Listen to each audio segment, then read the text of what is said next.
turn on the camera, the live button. I've done that before. So we're going to inviting, so far we've got a great group and it's going to be bigger. So we'll be starting with people from all over the world coming into the chat room shortly. Welcome. Glad to see all of you. And in a moment, we'll be taking these questions. So let's get on. Let me look at what we've got. Jay from DC, Maurice. Well, let's start with Maurice. I think, Maurice, because you sounded like you had a fairly specific question. And then, Jay, we can go on and discuss further, more detail, kind of what you had in mind. So if you're just tuning in, welcome. I'm Scott Fox. You're part of the Startup Fundraising Office Hours show. And we're here trying to help you build your community, build your fundraising relationships, and move farther faster in the world of innovation. And I do this to help people around the world, trying to help you get up to the next level, really. A lot of the information and expertise that's been created has been kind of gated off in Silicon Valley and other places. So I'm here at lunchtime, turning on my camera to enjoy the company that we're creating together and have you join us as well. So while I'm talking with Maurice here, Maurice, you just disappeared. There you go. Okay. Okay. So this is Maurice, and Maurice is from St. Augustine, Florida, beautiful town in Florida. And Maurice, so you had some questions about accredited versus unaccredited investors. I'll do my best to help. And hopefully we'll try to get some people in the chat room as well, also with some expertise that might be able to help you. So go ahead. The floor is yours, Maurice.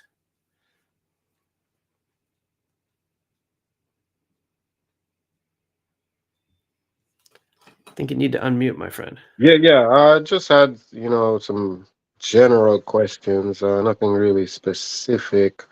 I know there's like a limit on the amount or the income a person can be making before they could actually invest with your company, or I really don't know how it works, because I know like starting out in fundraising, they say you should start with the friends and family round. Yeah. So I didn't want to get things all confused where you start taking investments from people, small investments, and then when it's time to take the bigger checks, there's, some issues there because Yes. that's basically where I was. Sure. No, it's a great question. So what you're talking about, I think, is accreditation. So there are laws, securities laws, all kinds can get complicated and ugly. But you're right. Most companies start with friends and family money because the people most likely to invest are those who already know and like you and trust that you're doing reasonable, even if they don't understand it, right? A lot of us do techie sorts of things and they may not really know what we're talking about, but it's your mom, right? So she's going to give you the benefit of the doubt. And so that's where a lot of people start. Or of course, self-funding from savings or credit cards even, I've done that in the past. Not successfully, but the real question then is professional sort of funding. So the latter is kind of friends and family first, then angel investors, then venture capital investors. As you move higher up that ladder, the people are going to be more sophisticated. And that's really what you're looking for, is sophisticated investors who have a lot of money to help you scale the business quickly. The trick is, and this is the heart of your question, I think, is accreditation. The laws in the United States say that everybody can't invest in everything. If you want to have accredited investors and you're offering like a real investment, you have to give a lot of disclosure, but you also have to work mostly with accredited investors. And accredited investors are those, as defined in US law, it changes a little every few years. It's more or less this, $200,000 annual income or $300,000 jointly, I think, and then at least $1 million in net assets, I think not including your house.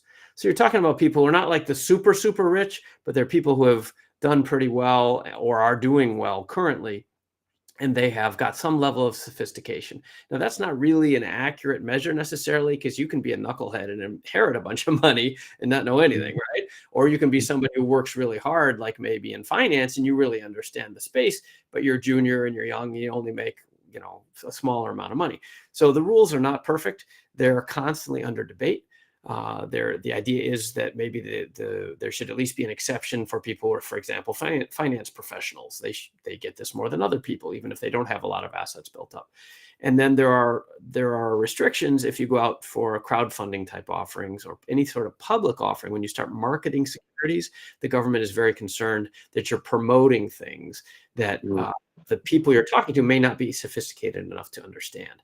And that's where there are limits. There's all kinds of laws. We don't have time to go in today, and it's honestly a question for a lawyer. But there's Reg D, Reg C, there's 506 offering. There's a bunch of numbers I can't even keep track of, that you are smart to investigate. So I can't give you a much better answer than that, except that you're on the right track, and be a little careful. At the beginning stages, if you're just working with friends and family, this is not legal advice, but most people just get 10 grand or 50 grand or 100 grand, whatever kind of budget you need from friends and family. Those people tend not to be accredited. But then once you get kind of going and you've proven you've got something going on, you've got some customers, some momentum, then you're going to start moving out to people you don't know. And that's where you're going to need to be talking more to accredited investors. And to do that, you're going to want to ask people, are you accredited or not? And it means that you have different obligations in terms of how much you tell them or don't tell them. Also, a good way to do that is angel investors often are in clubs. Like I'm part of Tech Coast Angels, which is a big now national group. There's about 400 of us. Like we're all accredited investors, right? Or if you have a local university there in Florida where you could go and they have an angel club, like those people would have done a lot of the vetting to make sure the members are accredited.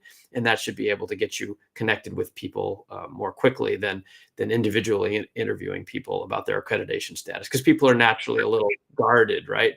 Am I accredited or not? Is that your business? I'm not sure, right? So if you go to places where people are actively already investing, they probably are more open to talking about that. And they're probably already been checked, essentially.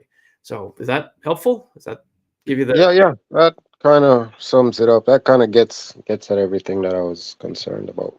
Excellent. Okay. Well, nice to meet you, Maurice. I hope we'll see you Thanks. again. Nice to meet you too. Definitely. All right. Next up, let's see. We got to get that chat room going here. So let's talk about that. So if you want to chat, go ahead and come on in at on YouTube or on LinkedIn, and those comments will post up so other people can see them.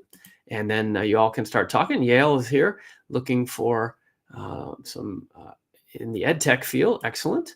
And Yale, I think you even sent in a question, didn't you?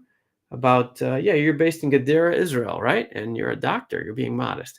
Dr. Yale Epstein. So if you have more to say about that, Yale, you could come backstage and talk about it on camera or just put it in the chat room there, and we'll try to help you out.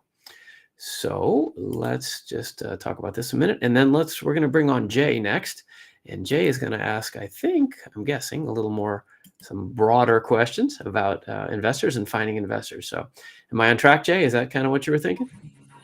More or less. Maybe not quite that broad, but let's give it a shot. So I'm getting conflicting information from people with either government and scientific focus, and their experience has been startups in that space, and people with more just general business and investment focus. So I'm a scientific founder with a recently proven new technology, which is currently being entered for provisional patent. I need to build out my team and get development moving forwards. That's why we're here. My plan is to apply for an NSF grant and do some SBIR, which I see Jesse mentioned in chat. And I believe those funds will be enough, but I'm concerned that I won't be able to get the funds fast enough to keep things running and rolling forwards. My concern is that because the technology is truly novel and requires additional focus, that a VC with voting rights will interfere with the important parts of development and the advancement of the science itself. The business folks seem to think it's good stuff, so just go to seed. Do you have any thoughts about prioritizing the funding and their time scales? Yeah. Okay. Thanks for muting. It sounds like you're in a coffee shop or something pretty loud. Sorry. Yeah, no worries. That's all right. Well, you're getting some work done. That's cool. So yeah, I mean that's a large topic, and I think you're right to be concerned. But I get this kind of question a lot. So let me broaden it out a little bit, and then we can get more specific. I meet a lot of founders who are very concerned, in fact, overly concerned about VCs taking control or stealing their tech or any of that stuff. The fact is that's way overplayed by the media. You got to get the money so you can get going. So I'm not talking to you specifically, Jay, but if this is helpful, if the shoe fits, wear it, right? But a lot of people get so concerned about how am I going to maintain control, or how am I going to maintain my secrets? And this, Bobby, this is a bit for you as well. If you don't get out there, you're not going to get anywhere, and you just have to give it up a little bit. So that's one. You've got to get out. If you don't go to the events, you're not going to grow. That's one of my things. If you don't go, no grow, right? So you got to go out and share. You got to tell people, period. But of course, you've got to be judicious about that, right? So as I was just saying to Maurice, you might want to find an angel group where people have some track record, some reputation, a VC conference that has some, good reputation, that they're doing vetting. I mean, this is like, it's just like if your toilet stopped up and you're finding a plumber, you're going to call a few references before you repipe your house, right? Maybe you wouldn't if it was just a plunging job, but if you're going to repipe the house, you're going to check references. That's the same vibe here, right? So, I just want to stress that for everybody. Don't be so concerned about sharing your information, because if you don't share it, you're not going to go anywhere. All right, I'm repeating myself.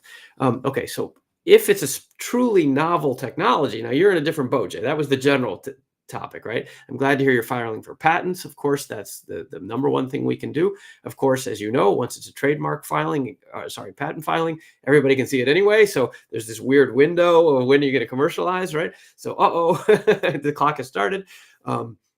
Again, it's a lot about the partners. And I think you're right in terms of thinking about building the team so that you can execute as quickly as possible, but you're in a chicken and egg situation where you can't build the team without some funding so that you can be ready once the funding comes in, right? And that is a legitimate challenge. That's a thorny enough bunch of stuff. I don't know we can cover it all, but I sympathize, I validate. If people in the chat room have suggestions, please share that, because I know a lot of you are similar technology founders looking for how to commercialize, and it is difficult. I would also recommend, you said you were in DC, right? Okay, so Georgetown, George Mason, American, you've got all these great UVA, there's all kinds of great schools around there. They will have technology transfer offices that specialize in this kind of stuff. They are 100% focused on commercializing the patents that come out of their own research programs, not you, but they're probably having programming and events that you could go to and maybe learn more about this. I do a lot of this work, for example, at UC Irvine, I'm in Southern California, or at USC. I go to stuff like that, or at Michigan, I'm speaking at the University of Michigan next month. So there's a lot of tech transfer services. So quick question, if you can unmic, are you associated with any particular university, or what's your tech network look like? I do have associations with Georgetown and Cornell. My particular research has nothing to do with the academic research organizations, though I have worked with them in the past. So I'm beginning to reach out through those vectors. Being in the DC area, most of my connections are DoD, etc. So that's not quite as useful. Yeah. Okay, fair enough. That makes sense. The other example of places I would be looking is the Small Business Administration. There's something called America's Seed Fund that runs all kinds of programs. I get more emails than I can keep up with now once you get on those lists. The easiest way I found to come up to speed, and that's what it sounds like you're doing. You must be a brilliant guy. You're inventing new scientific discoveries. So that's impressive. But you're stepping into my world where I know more probably than you do. And the way I learn new stuff is I sign up for a bunch of newsletters and then I read them.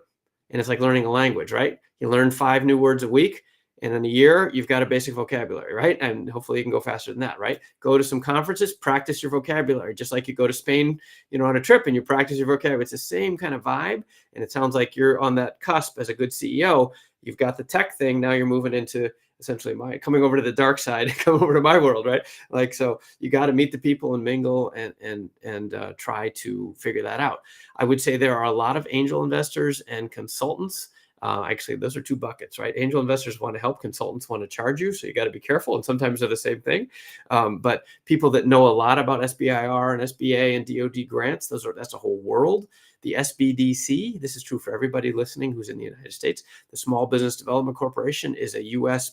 government taxpayer funded, our money, that offers free consulting to entrepreneurs. And if you're not already involved with the local SBDCs, then you should find them, because they again are offering free consulting, and often it's about commercialization. So that might be another resource. That's kind of where I got. Is that helpful? It's very helpful. I am brand new to this platform. Christina Bowen has had some experience in that area. I don't know how to reach out to her though. I don't know where the chat is. I don't know who Christina Bowen is. Is that somebody in the backstage? Somebody in the chat. If you look to the there. right, Okay. Oh, I see. yeah. How do I access these individuals? Okay, Christina, can you one of you post? Well, for you, Jay, you need to go over on YouTube or LinkedIn. You're in the backstage chat. But Christina, if I don't know how public you want to be with your contact information, but you can post it. I'd suggest LinkedIn is a good way to find each other. You can post LinkedIn. Maybe that would be helpful.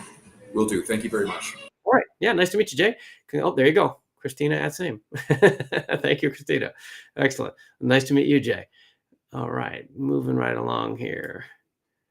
Okay, there goes Jay.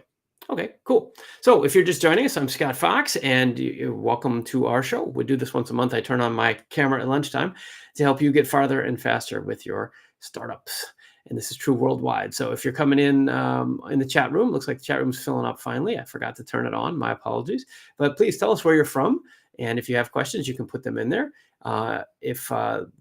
If you'd like to join us backstage, the URL is posted in the RSVP emails that we had sent out earlier, and it's full right now, it looks like. But I'll get to the chat room as well. Let me point out a couple more things, and then I think I want to talk to Bhavi because she had a similar question to Jay there. So let's see. Let me find Bhavi. Okay, there she is. Hey, Bhavi. And you said you were. I'm looking at my notes. All right, nice to see you. Okay, so you've got a cool drone technology. That sounds very cool. Are you an engineer, or are you more on the business side? No, Okay. no, I'm a mechanical engineer. I've worked in the industry for 3 years, like applied materials. It's a chip manufacturing company, and then I worked at a satellite company, and I've also worked at a flying car company. You know, Bay Area is pretty crazy with startups. Yeah, right on. That really inspired me to create my own technology and company. But Fantastic. I sorry, go ahead. No, go ahead. Yeah, I just see. So have you heard of like Archer Aviation? They're Yep. a vertical takeoff. So Very cool there's company. only, sorry. Very cool company. Yeah. Yeah, I was very inspired by them. But the thing is, after they started their technology, they were kind of the first ones. And now all of these other VTOL companies, they look exactly like them. There's Mm. only one company that is actually better and that has better range than them too, and it's Lilium, and their plane looks nothing like Archer. And Really? so that's kind of my thing is when you put it out there, because my drone doesn't look like normal drones. And so when I put it out there, I'm very concerned. Like, I mean, with investors, it's still okay, but when you're pitching in front of large audiences, Yeah. and there are definitely people in the audience who could try to replicate what you're doing just by the way it looks. Yeah. Yeah, and I don't have a good answer for you. You heard what I said to Jay. I think you got to get out Yeah. there in order to attract attention. But something as specific as VTOL, by the way, for folks, is vertical takeoff and landing, right? So these are these. Yep. She's literally talking about flying cars, which is super cool. Yeah. Design things. Is Archer the one where the platform it's like a car and then it rotates up when it takes off, and it's got like a pod in the middle? Is that the Archer one? No. Archer is the one where it stays still. Its propellers rotate 90 degrees. Oh, okay. So it's like a drone when it takes off, and then it has like 8 or 9 propellers. Wow. And they all they become like a normal plane when it's flying in the air, but when it's taking off, it takes off like straight up like a drone. Super cool. Yeah. So I guess I don't have a good answer for you.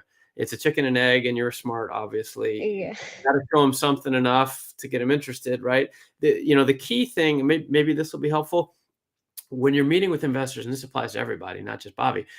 You're never going to get a check on the first date, right? The whole thing is like, it's like a bar. You meet somebody, you just need to say enough to get the next date, right? And then you have the first date and you tell them a little more, and then you get the second date, and it's a slow reveal, but how much you reveal is up to you. And you don't want to give it away. I wish I had a better answer. So maybe somebody in the chat room have suggestions here. It's not an easy question.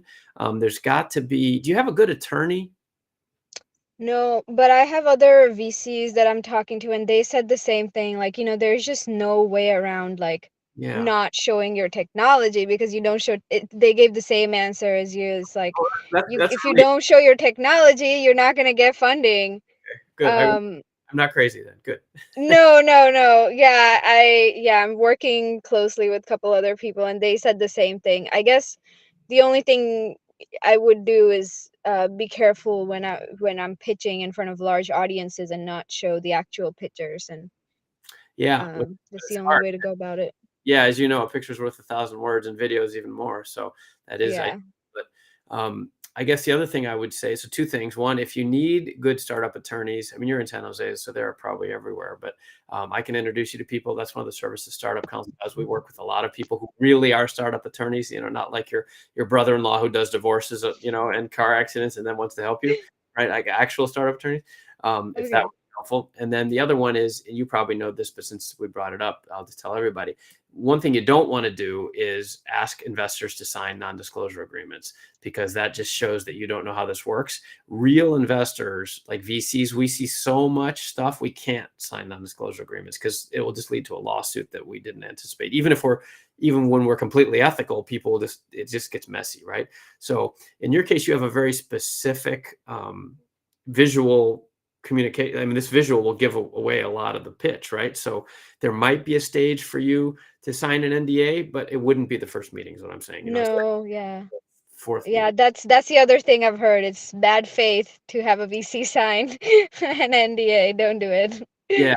Um, And even more than bad faith, it just shows you don't know how this works. And that's not the impression you want to give, right? You want to yeah. act like an adult, right? So yeah. All right. Well, I'm glad I wasn't the only one that gave you that answer. Sorry, I didn't have. No, yeah. So Thank you so much. nice to meet you. Hope to see you again. Keep us posted. That's exciting. That's exciting, right? Flying cars, man. That's cool.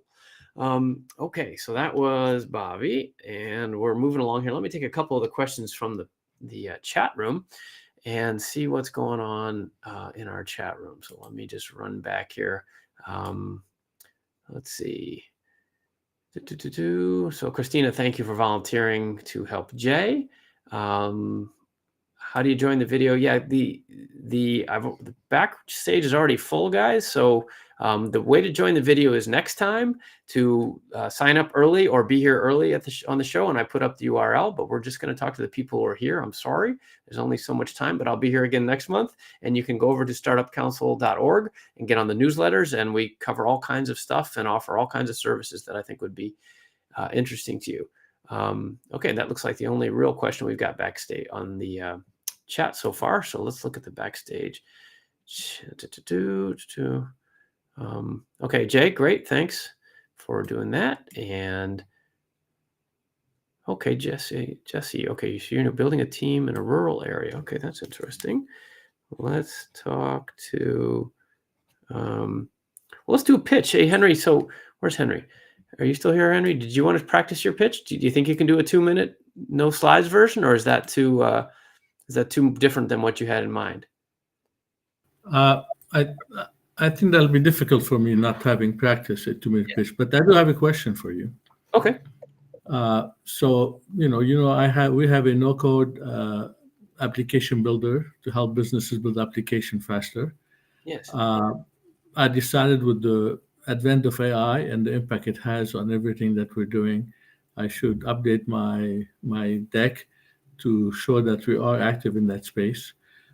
Initially, we went too much into AI. We're not an AI company. We're a company that is incorporating AI to make our product better. So my question is, from your experience, what's the proper balance to still sell the idea that we have, which is more traditional, but we're adding AI elements in it. And since all investors today want an AI startup, we think it's going to help us, but we're not a pure AI company. Right. Yeah, it's a challenge, right? I think the pendulum has swung so far now that I think you're wise to be wary of being overly AI. Everybody's claiming AI. And those of us that see a lot of deals, we're getting tired of it, to be honest. We don't believe it. Everybody's AI, right? And it's just not believable. And in many cases, it's exaggerated. Let's put it that way, right? Correct.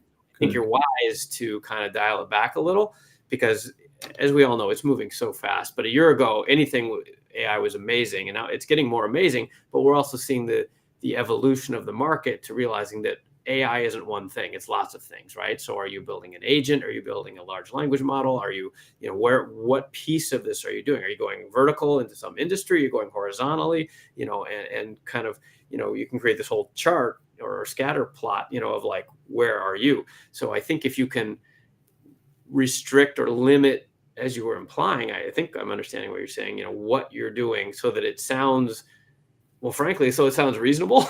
Like, we have thought about this. We're not claiming craziness. We realize that AI is a tool. It's not a screwdriver. It's not a wrench. We're using a hammer because of this, and this is how it fits into our model. And hopefully it's incremental ROI in terms of revenues and sales. I think that is the way to do it these days, especially if you're not a full-on AI company. You're not creating the next, Claude or Llama or whatever. That sounds smart to me.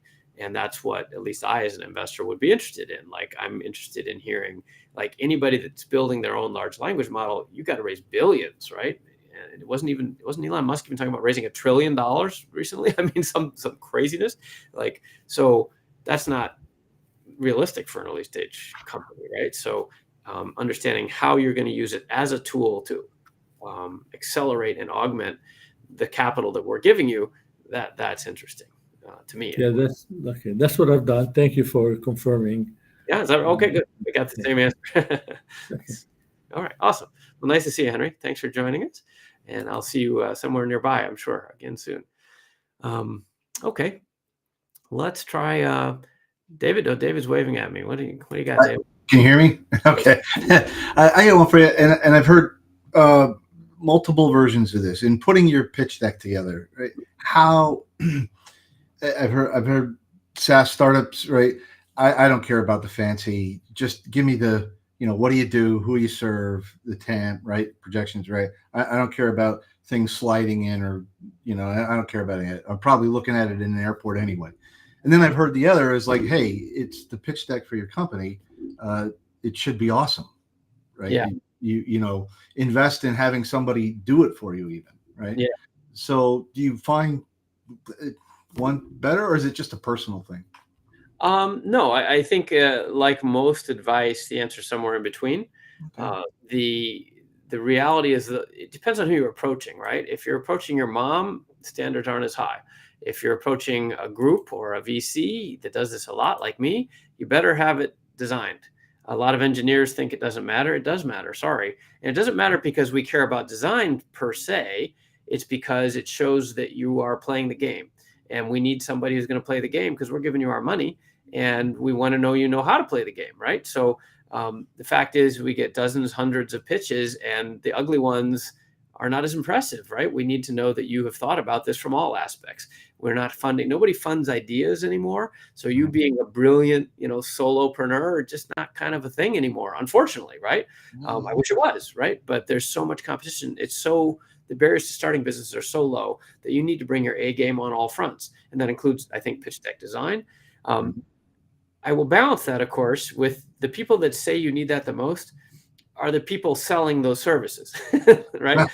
Yeah, that's true. So, like most things, these consultants are actually salespeople. So, they're not wrong, but you got to be a little judicious about how you spend your capital. That's your job as a founder. Yeah, so, I get it. Yeah, okay. I'd be in between. The hardest part, I think, if I can elaborate a little, is the length, because there are many different use cases. And like you saw just now with Henry, like we had a conversation, 2 adults. I want to help him. He wants to be here, but the timing and the format just doesn't quite fit. So you got to have multiple versions depending on the amount of time available and the connectivity, right? Will it work offline? Is it 12 minutes? Does it need a video? Does it not need a video? Can you do it in 60 seconds verbal only? There's lots of versions of a pitch. So that's where a lot of founders struggle, understandably, because you're so concerned about presenting yourself well. you memorize the thing, or so many founders end up, getting in front of a group and then they stand and they read it, and they look at the camera and they read it, and that's awkward too. So Yeah. practice. Got it. Yeah. No, that makes sense. Yeah. Okay. All right. Multiple versions. Got it. Okay. Thank you. All right. Yeah. Nice to see you. I'm glad that was helpful. All right. I wanted to go to Jesse. Jesse, are you still backstage? Okay. I saw your question. Something about rural. There he is. Hi, Jesse. Where are you from? Hi, Scott. I'm so glad that you do this. I live in the rural Appalachian Mountains of North Carolina. Cool. Excellent. Well, yeah, I'm doing this because, to meet you, right? Because there are people in the rural Appalachian Mountains who deserve to be part of the party. So thanks for being here. Thank you. Your mind? Well, I am a pretty strong inventor, and always right now I got a manufacturing startup that I'm trying to use for self-funding for larger things. That just applies to a kid's toy, but I'd like to consider all my options and maybe break out of just traditional patterns that I've tried to pursue doing everything myself. So, venture capital and angel investors and all that is a fantastic avenue, of course. But even for something as big as a vacuum insulated panel technology I've developed for a new type of greenhouse agriculture that could really take things to the next level in many, many ways of production and massive energy savings and everything. It just really, for someone like me that's on the technical side, often so overwhelming. There's a particular researcher at the A&M University of Texas that was thinking about maybe we could work together with one of those grants from the federal government, the SBIR or STTR, and I forgot which is which, but yeah, it's just so much time to look into that. But, doing that kind of thing, you do need to obviously build a team. So I was curious, I guess, first of all, if you are aware, I really need to look into it more, of course, but more strategies or networks to kind of maybe remotely build a real capable team, because it's just tough in a sleepy town, and even Asheville nearby, is going to be hard finding real qualified people for that. And the funding and everything is, like you said, chicken egg problem, but. Right. Yeah. I wish I had better answers for you. I don't. That's why I do this. I'm trying to drum some of that up. I think you're on the right track. SBIR and other federal grant programs, the SBDC that I mentioned earlier. There's probably not an SBDC office in your smaller town, but there certainly are somewhere in North Carolina. And really, I do have an idea, actually. Hold on. Let me pull up. I have a URL for you. And this, there it is. Okay. I thank you. We built this for you, actually. Startupevents.org is the only calendar, I think, in the world that promotes, it's a calendar, and it's a free email, and we just list events that are for founders. It's startup stuff only, and only remote. So these are only virtual events. So, invitations to the latest happy hour in Chicago aren't going to help you, right? Because you're in Appalachia. But this calendar has all events that are virtual. So that might be a place for you to start and sign up for the ones that are interesting to you. And you need to go and meet people. In terms of building a team, that's really not done easily remotely, but it's a lot easier than it was before the pandemic, right? It's one of the few benefits of the pandemic. So if you go and show up, I would participate in whatever looks interesting to you and just try to make friends. It's harder to do virtually than in person, but you play the cards you're dealt, right? So that's a suggestion. And we built this specifically because I'm trying to help people who are rural or in second or third tier cities or who are in outside the US, right, to connect. So you'll see events actually from all over the world. We get submissions from, Germany and India and, Philippines, whatever. There's no reason you can't participate in those through the beauty of video conferencing. So maybe that's a thing. And I would also look, there are specifically some rural incubators. I don't know if you have Googled that kind of thing, but the phrases would be rural incubator, rural accelerator, rural VC, and find what programs they're having, again, especially virtually, and see what you can get involved in. And that brings to mind another one. I do have answers, at least, I don't know if they're good answers, but they're fairly airtime, right? We have this other thing. Yes, so we built this as well. Startup Investors Directory. So this is a directory of about 3,000 early stage investors, and they're all looking at startup deals. The reason I bring this up in your context, Jesse, is because it's the first directory I know of that includes categories that you can search on, which include veteran, female founders, immigrant founders, rural founders, LGBTQ, or like Latin, or all the African American. Like, we put all those categories in there, and it's not perfect, but it is a thing at least, and that might give you the ability to search on rural, as far as I know. Have you ever seen anything like that? Is that Not really. No, I really appreciate the effort to, because there's so many smart people in this world, of course, and if we can have societies that support really inventors and entrepreneurs that don't have all the kind of support. I just, obviously people tend to kind of be gifted in one area or another, and it seems like it's hard to find a person with both business savvy and like tech invention savvy. So yeah, that's we right. could have a whole new economy if that gets more and more supported, I think. Yeah, I agree. And there are organizations trying to do that.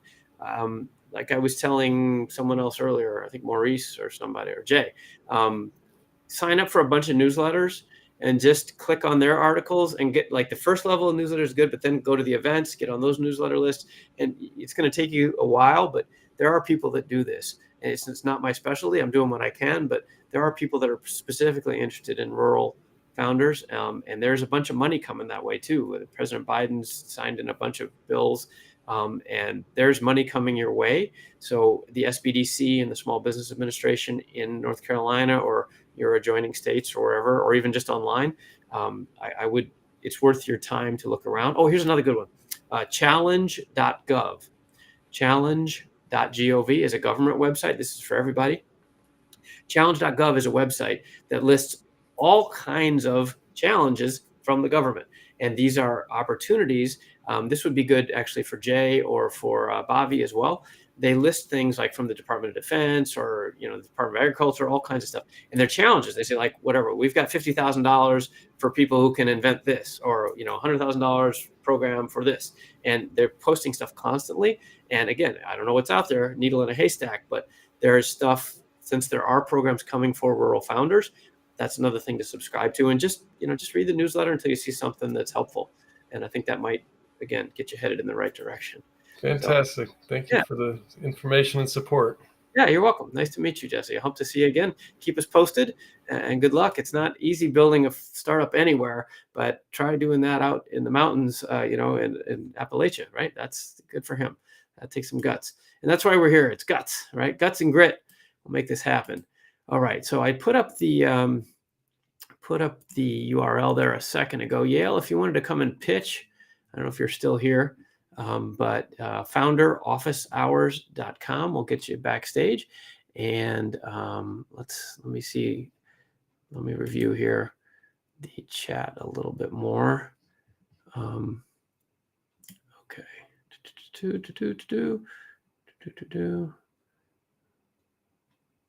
Yes.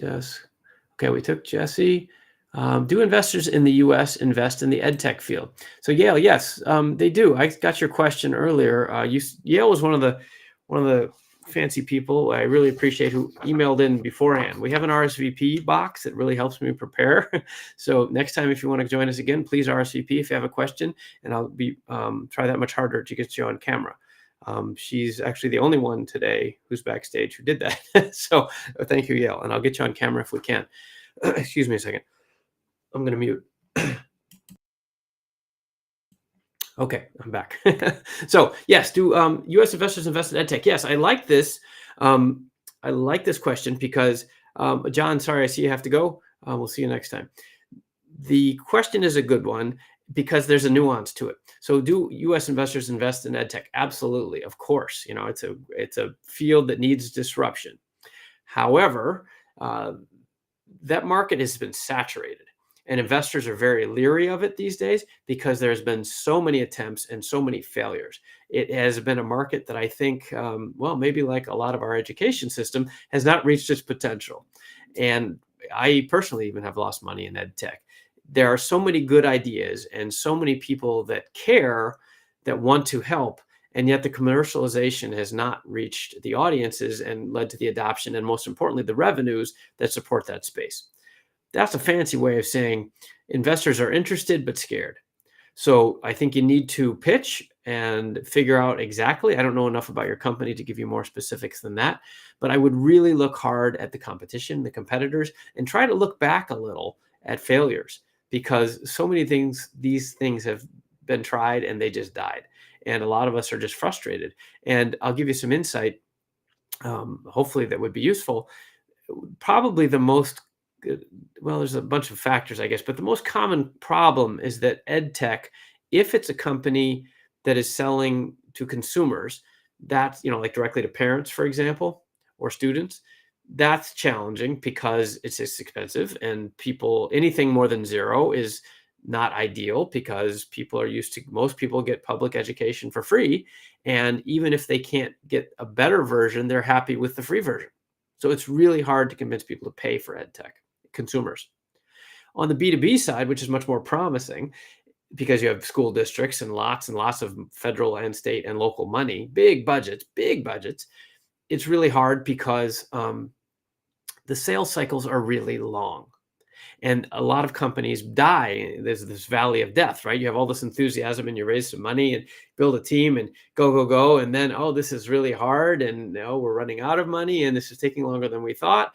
And that kills a lot of ed tech companies, because school boards are really hard to penetrate and very political. And they're staffed with people who know education already and have also probably been burned by the previous ed tech failures that I mentioned. So not trying to discourage you, but you asked, that's kind of the ed tech market. It is hard, and harder than you think. That being said, the US education market is huge. So it's worth another try, but you really got to have your act together and really look at the comparables and differentiate yourself. Why is this different? And how are you going to sell it quickly enough to fund your growth? Because investors are very leery, I think, my opinion, right? This is just one guy on the internet. Like I said, not legal advice. This is entertainment only.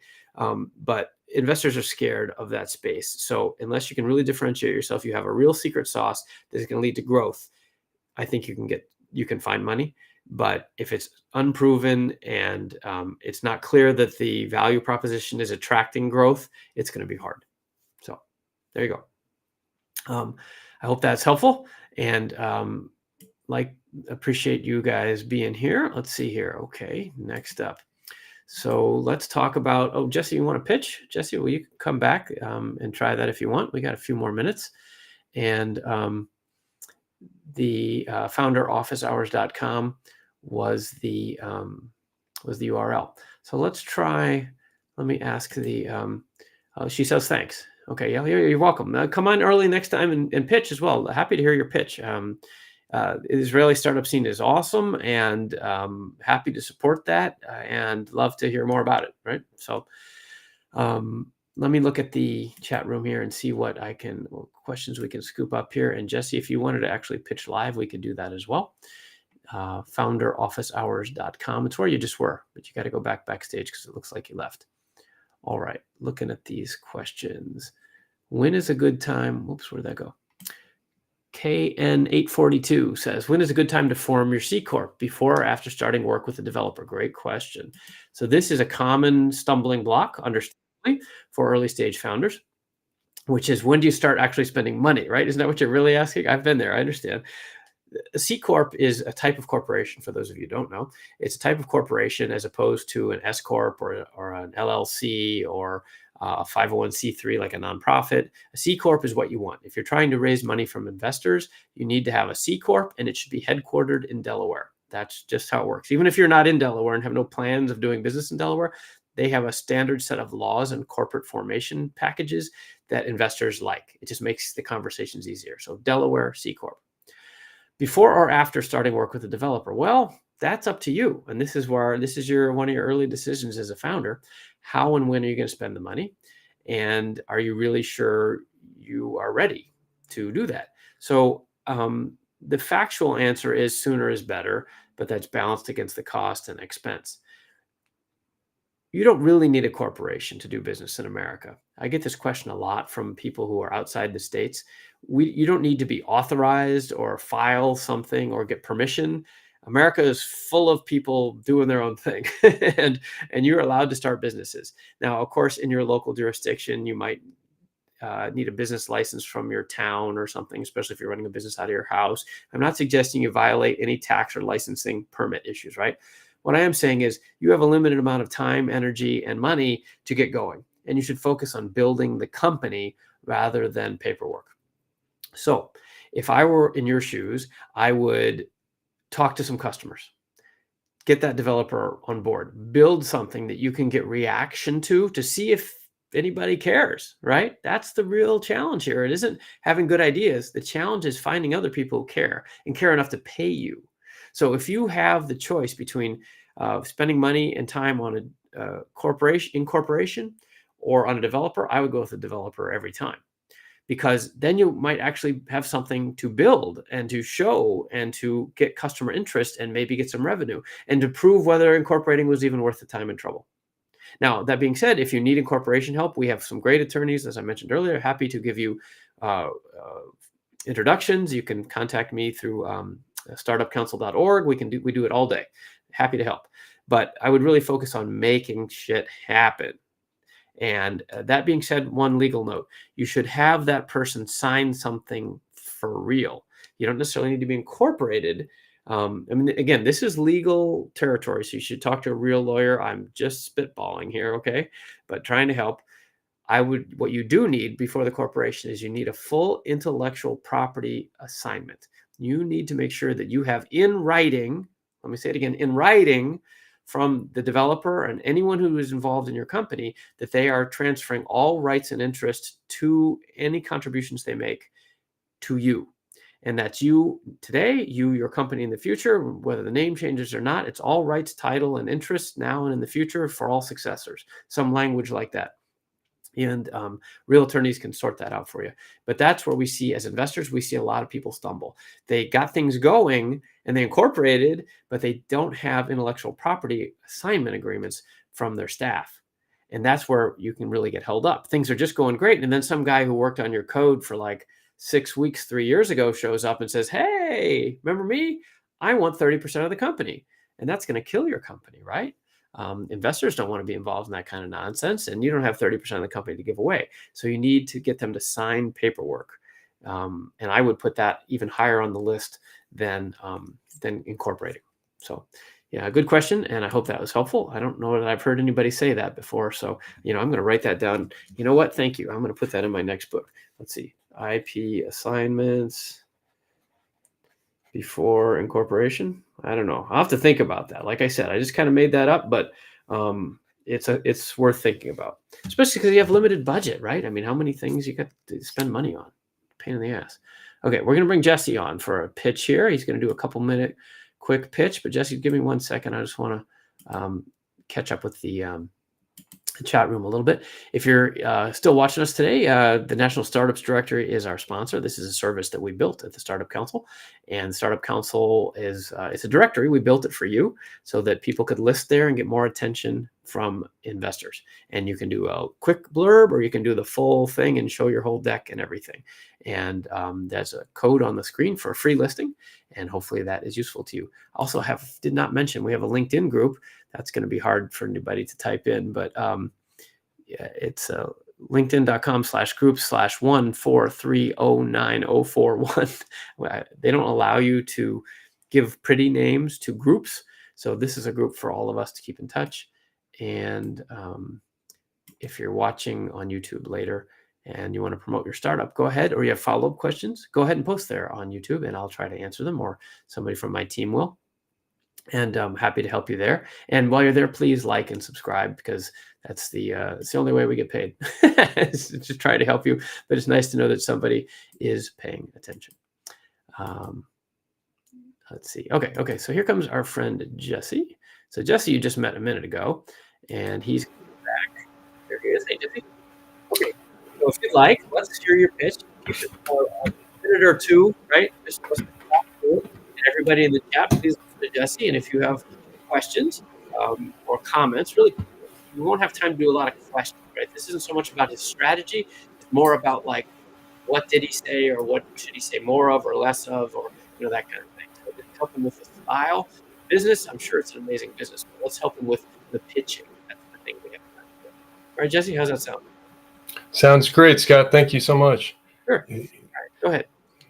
And yeah, this is an entirely new venture I mentioned with this new type of insulation technology, especially for greenhouses, because it is clear of all things, which seems impossible. But I definitely am interested to maybe get some NSF funding because it's so applicable to many concerns with energy savings and food security and all that.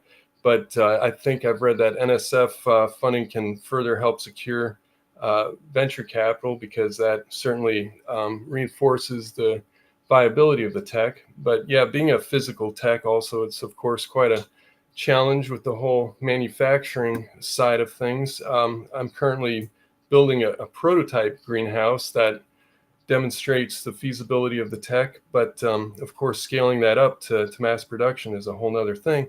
But basically, when you drink your hot coffee out of a thermos bottle, it's miraculous how it's able to keep that warm or hot or cold pretty much all day long. And the miracle of that is an ultra high vacuum that resides between the outer and inner structure of that thermos bottle. And because there's essentially nothing there, heat is very ineffective to move through nothing. But if you replace that stainless steel thermos bottle with basically a polymer membrane that is then got some type of internal structure to it, there is an existing vacuum insulated panel market that's currently kind of in its infancy for housing construction and whatnot, because it's very compact and offers extremely high insulation value. However, it is definitely struggling to find a real niche market. But with this, being able to basically drastically cut the costs of commercial greenhouse production and expand its applicability and even various new climates for more types of produce, I feel that could be kind of the perfect application for vacuum tech. Also, they tend to use cores that are quite not very environmentally friendly. To make it clear, this vacuum panel needs to have a very systematic engineered structure to it, which is kind of the secret sauce, how you accomplish that, and also employ modern barrier kind of properties. But yeah, I definitely would. There's of course all kinds of facts and figures as to the scale of the market around the world in this greenhouse fields, but that's basically the gist of it. Excellent. Well, good job. So when I do this in person, this is the point where I say, everybody give him a hand, because that's not easy to do. And especially, in front of an audience, either virtual or in person, that takes guts. So thank you for sharing that with us. That sounds very interesting. I have plenty of feedback on the pitch, of course, because that's what I do. But everybody else who's watching, please go ahead and comment and comment and discuss in the chat room and offer him suggestions. I'm going to do mine as well. But that was good and a great start. So how could it be better is really the question, right? So fascinating material. Sounds like you know your stuff. Excellent. Clear insulation. I like the thermos analogy. That makes sense because, as you know, with a lot of tech stuff, it's hard for people to relate if they don't relate, right? So we all know what a thermos is. So that's very good. One of the mistakes that technical people, and I'm not saying you, this is the opposite of that, technical people often make when they pitch is they presume a certain level of knowledge among the audience. And investors they're kind of deferential to us, right? And we tend to be, I'd say on average, a little fairly smart people or educated, or at least experienced. But that means we have kind of broad experience. And if it's in depth anywhere, it's usually finance. It's not in materials engineering, for example, or space tech or ed tech, or any of the things that we hear about. So it's really important for technical founders, especially everybody, but especially technical founders, to back up and make a simple analogy. And Jesse did that, like the thermos thing. I got it, right? So that's really important in terms of bringing, as my dad used to say, bring the hay down where the horses can eat it, right? Like, we got it, okay? Because that context is important for us. It may be really obvious to you guys what you're going to talk about because you spend all that time, but we've never met you before. We have no idea what you're going to talk about. So you got to lay the foundation. Otherwise, we're just lost. And this is even more important when you have like a 12 or a 20-minute pitch. If you don't get us understanding where you are in the first 60 seconds, the other 15 minutes are a waste of time. You see everybody's phones come out, you even see people falling asleep, right? I mean, it's like good time to take a nap because you lost me. So I'm not saying you did that. I'm saying you didn't do that. So that's cool. I'm just supporting you. Okay, so more specific to him. So what you did is also typical of early stage founders, especially technical founders, is you told us a lot about the product, but nothing about the business. And that proportion needs to be, you did like 90-10. It needs to be like 40% business at least, because I have no idea how you make money, who your customers are, what the commercialization opportunities are. And you said you have numbers, and I'm sure you do, but we need the numbers right away. That's what we do. Investors eat numbers. Otherwise, it's all pie in the sky. So the sooner you can get to some numbers, the better. So I would suggest, and you can, what's cool about this is it's recorded. You can go watch it on YouTube. You did a fine job, especially for somebody who hasn't done this. Have you ever pitched this before? No. Okay. That was great. So I'm really not throwing stones. I'm trying to help. Cool. But go watch, right? And you'll see that from an investor's perspective, I didn't hear anything about how I'm going to make money. And that's my job, right? I didn't hear anything about that. So as a scientist person, you're interested in the concepts. The concepts to us are secondary to the business opportunity. That's just the job, right? Especially for venture capital firms, their money is raised from insurance companies and pension funds and endowments and foundations. Their job is to make more money. So they can't be interested in the concept until the business makes sense. So you just got to kind of reverse, turn the telescope around and tell us about the business. I would also suggest, let's see, part of what will lead to that is sort of a problem solution. So I would try to be a little clearer what the problem is. It's obvious to you. It's not obvious to me because I don't know your business, right? I don't know your space or your research. So, what is the problem? And then who's the customer? And then why is your solution the one that's going to solve it? And how does it make money? That kind of structure, problem, solution, business model, and then hopefully, followed by explosive growth is what we want to hear. So, that's kind of the overview. Is that helpful? Give you some context? Very much. I appreciate that. Yeah, just being able to get it out into the world helps to kind of feel like this is something I can do. So I appreciate just the opportunity. Yeah, totally, man. It's like you hear it coming out of your mouth. Practice helps, right? Even if it's just to your mirror or to your kids or whatever, like your dog.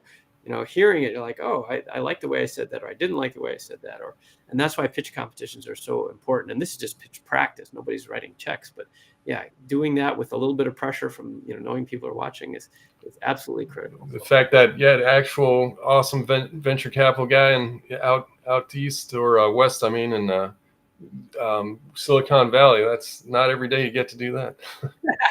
Awesome. Well, thanks for appreciating me too. Cool. Well, that's Jesse. Oh, let me just look in the chat. Did anybody put anything in the chat for suggestions? Let's see.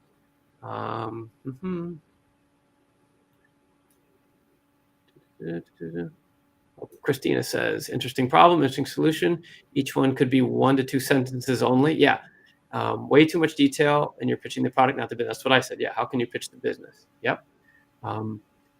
Okay. Good feedback, Christina. Okay. Yeah, I think that's helpful. I think she's right too. The 1 to 2 sentences only, and you did a lot of setting up, and a lot of people do that. If you practice this, and this is for everybody, pick your time frame. Is it a minute, 3 minutes, 10 minutes, whatever it is? Almost everybody will try to spend the first 30 to 60 seconds kind of warming up, so I got into this and we did this and this and this. And then finally, it wasn't until like 3/4 through that you actually said the magic words to me, which were cut costs. That's because that means money, right? And that was way down the list in terms of your priorities in pitching. You did a lot of warm up. So again, not throwing stones, but move that up, right? If the business model is that you are cutting costs by providing this, revolutionary material, that's what investors need to hear, because that means revenue.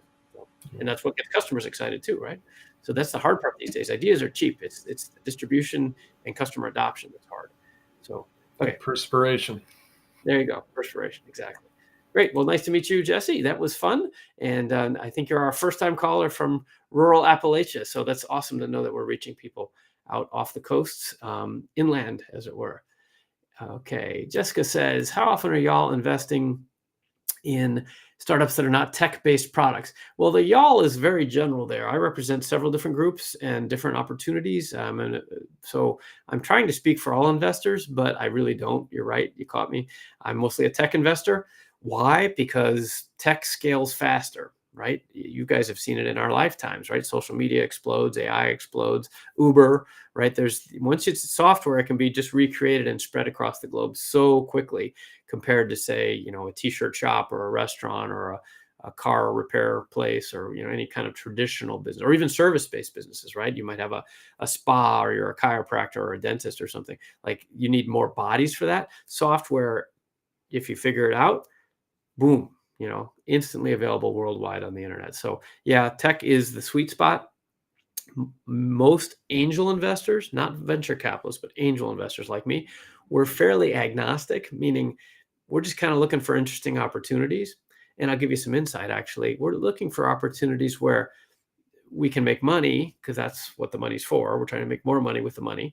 But we're also looking for places we can help. Most angel investors do this because they want to add value, often based on expertise we've built from our own careers or causes that we care about.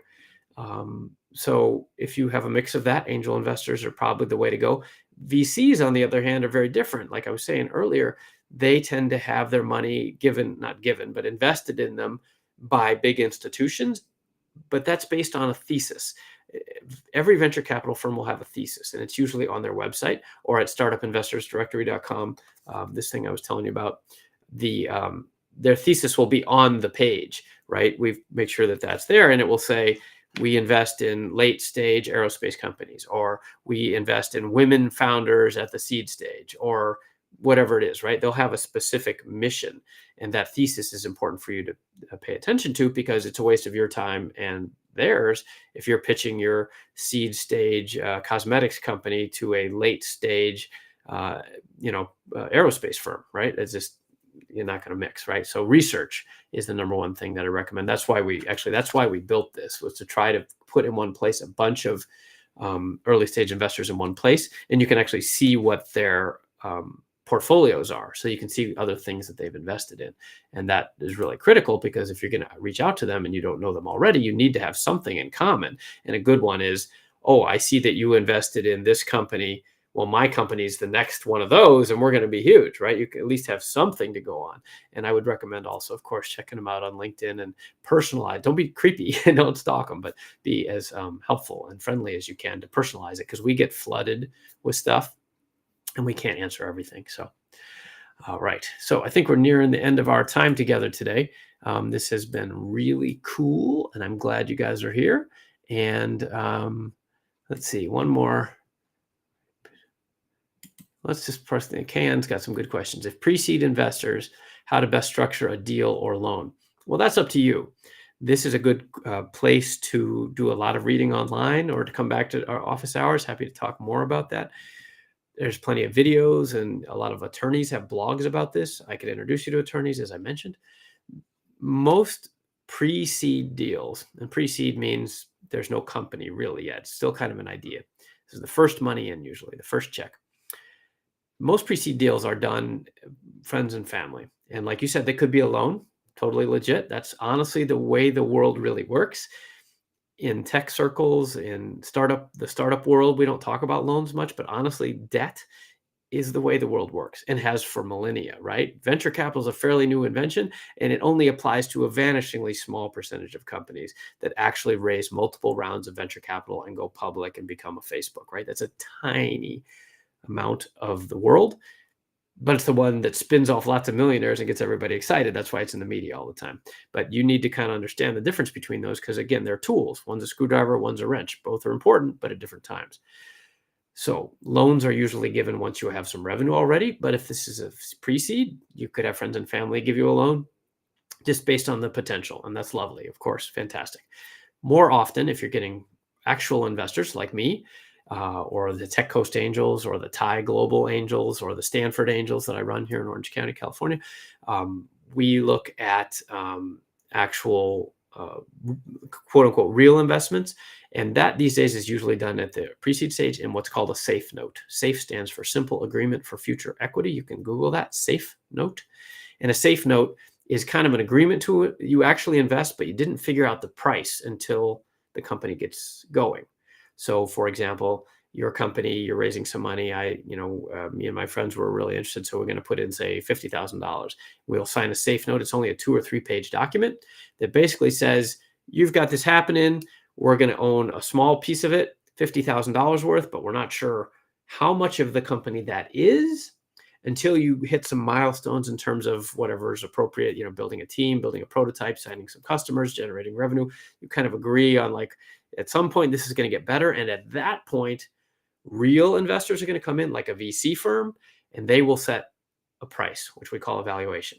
So we're going to put in 50 grand now, and we'll probably limit it and say that it's worth no more than, say, 3 million or 5 million, so that we know we have some kind of ownership percentage, small, but not too small, not too large, just right.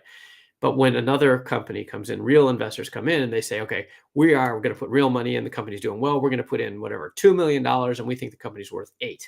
So on a pre-money valuation, we're taking a quarter, less than that. Once you do post-money, this gets complicated quickly. Talk to your lawyer. But then our 50 grand will convert at that price, but no higher than the cap we set. So that's probably more detail than you need, but a SAFE note is the short answer. Loans are cool. SAFE note would be the other. The other forms you hear about are convertible notes, which are much longer documents, and then actual equity, where you actually issue shares in the company or options. Those require a lot more lawyering, and you can spend easily 10, if not 20 or $30,000 on those. That's why the SAFE note was created, because you can literally print the template out online and fill in the blanks and be done like in 10 minutes. You probably should pay a little more attention than that, but that's kind of the idea. So SAFE notes is the concept. Okay, so excellent. Nice to see all of you. Let's see. Yep, about time. I got to go. I got to go to a Tech Coast Angels meeting. We're ramping up for some fun, more fun activities, and we're looking for deals. techcoastangels.com. And if you actually are interested in pitching me or my friends, let's see, I should put up this link. This can be our finale, I guess. I mentioned already, I think, that I love doing speaking. If it's helpful and you're having a conference in your town, let me know. I travel a lot. I might be in your town anyway. And if not, you want to fly me in, I'm happy to. If it's someplace interesting, I'll even come for free. But no, that wasn't what I was trying to show you. It was the funding. I have a link here for funding, my recommendations for funding, and it is hiding from me. There it is. Okay. So if you're looking for funding recommendations, a lot of you, when I do these shows, you LinkedIn message me or you find our contact form, you email me directly. This is where I'm going to send you, so you can save a step. I don't have time to engage with everybody personally, unfortunately, but I'm trying to help a lot of people. So go to this page, and this outlines several of the groups that I'm involved in. Some of the angel groups and services I've mentioned today are listed there, and most of them are open to online application. Honestly, you hear a lot about wanting and needing a warm introduction. That certainly helps, but fact is, good ideas are hard to find, and we're always looking for good ideas. And you can use my name if that helps.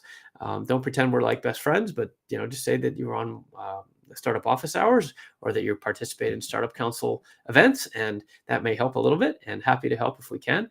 And then I guess while we're on that, if you really do want to talk personally, I have so much demand for this that I have to charge for it, but this is a page. It's scottfox.com/workwithscott. But I do a limited number of private calls each month, or I can review your pitch deck, or I can do a video of like reviewing your pitch deck. I do that for people. These are not cheap, but I'm happy to do it when I can fit it in my schedule. And I have to charge because that's otherwise I lose control of my schedule. And I have other things going on in my life too, just like you do. So if that's helpful to you, I hope it is.